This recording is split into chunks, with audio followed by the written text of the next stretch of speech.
Hello and welcome back to the Military Time. In an unprecedented escalation in the ongoing conflict between Ukraine and Russia, tensions have reached Russian soil, marking a turning point that few could have predicted. Today, we report the shocking news that a Ukrainian Neptune missile strike has hit one of Russia's most vital oil terminals, causing a shutdown and sending shockwaves across Moscow. Panic has begun to ripple through the Russian defense establishment and civilian population alike, raising questions about the preparedness and security capacities of the Kremlin. The attack took place late last night, targeting the Novorossiysk oil terminal, the largest oil port on the Black Sea and a crucial artery for Russia's oil exports. This port handles nearly 2 million barrels of crude a day, making this strike not just a symbolic blow, but a strategic assault on Russia's economic infrastructure. Videos circulating online show plumes of fire and smoke rising into the night sky as emergency sirens wailed and workers scrambled to evacuate the sprawling site. According to Ukrainian military sources, the strike was conducted using the R-3 160 Neptune cruise missile system, a weapon originally developed as an anti-ship platform but now modified for land-based targets. It's the same Neptune that was famously used to sink the Russian missile cruiser Mosk back in April 2022. But this time the scale is even larger and the consequences reach deeper. Russian authorities confirmed the strike but downplayed the damage in their official statements, a move that has only fueled speculation and distrust among Kremlin critics and independent observers. However, satellite imagery reviewed by international analysts clearly shows significant infrastructure damage, with multiple storage tanks destroyed or heavily damaged. This event marks the first confirmed long-range Ukrainian strike on Russian mainland oil infrastructure, demonstrating a bold new phase in Kyiv's tactics. The implications are multifold. Russia's energy revenue will undoubtedly take a noticeable hit. Global oil prices could see fluctuations, and the symbolic message delivered to Moscow is loud and clear: Ukraine is willing and capable of carrying the fight into Russian territory. Inside Russia, the reaction has been a mix of disbelief, anxiety, and anger. Civilians in Moscow woke up to news that their country is no longer safely insulated from frontline combat. Social media platforms were flooded with questions. How did Ukraine penetrate Russian air defenses?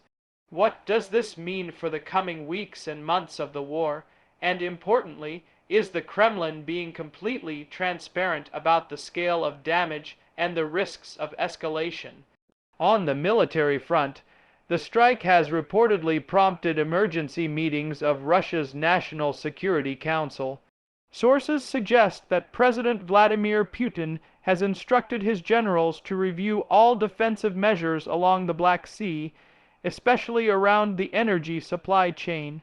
In a later televised address, Putin vowed to respond decisively, though notably he did not outline specific retaliatory actions. Meanwhile, NATO has been observing these developments closely. While the alliance has not officially commented on this particular incident, high-ranking officials have previously warned Russia against escalating beyond Ukraine's borders. Now, with Ukraine challenging Russia's strategic depth directly, the Western alliance may find itself entering a new chapter in its support mechanisms. Experts warn that Russia may now feel compelled to retaliate in a way that matches the scale of this strike, potentially targeting Ukrainian infrastructure or escalating air attacks on major cities like Kyiv, Odessa, or Lviv. But this escalation is a double-edged sword. With Russia stretched thin on multiple fronts, each aggressive move invites new consequences. Economically, the attack couldn't come at a worse time for Moscow. Russia's budget, already strained by war spending and sanctions, relies heavily on oil exports. The shutting down of the Novorossiysk port is not just a logistical challenge, it could translate into billions of dollars in lost revenue. Oil traders around the world are already pricing in the instability, with early morning markets showing a slight uptick in crude prices. For Ukraine, this strike represents both a message and a moment of vindication. Despite months of Russian bombing campaigns across Ukraine's electric grid, arms depots, and cities, Kyiv has now demonstrated it has the capability to hit back strategically and deep behind enemy lines. President Volodymyr Zelensky has yet to directly confirm the attack, but close advisors have hinted that more such operations could follow if Russia refuses to negotiate.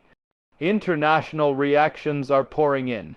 European leaders have avoided direct criticism of Ukraine, instead pointing to Russia's illegal invasion and continued aggression as the root cause of the conflict's escalation.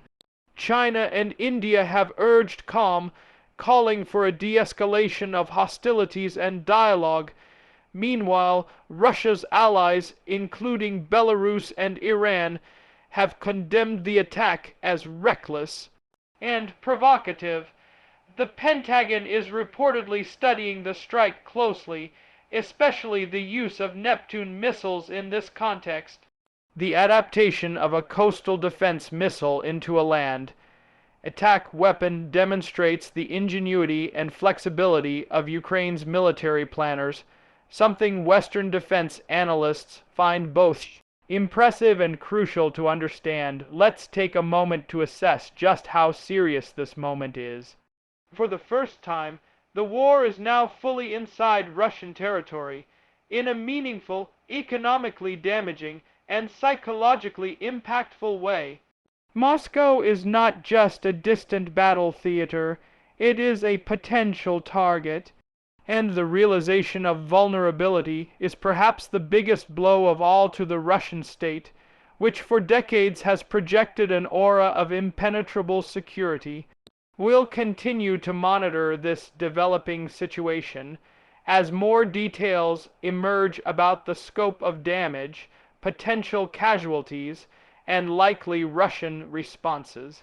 But one thing is clear tonight: the war has changed, and with the stakes now higher than ever, the world watches and waits. Stay tuned to the Military Time for further updates, analysis, and the latest breaking news from the front line. Thank you for watching, and keep your notifications on.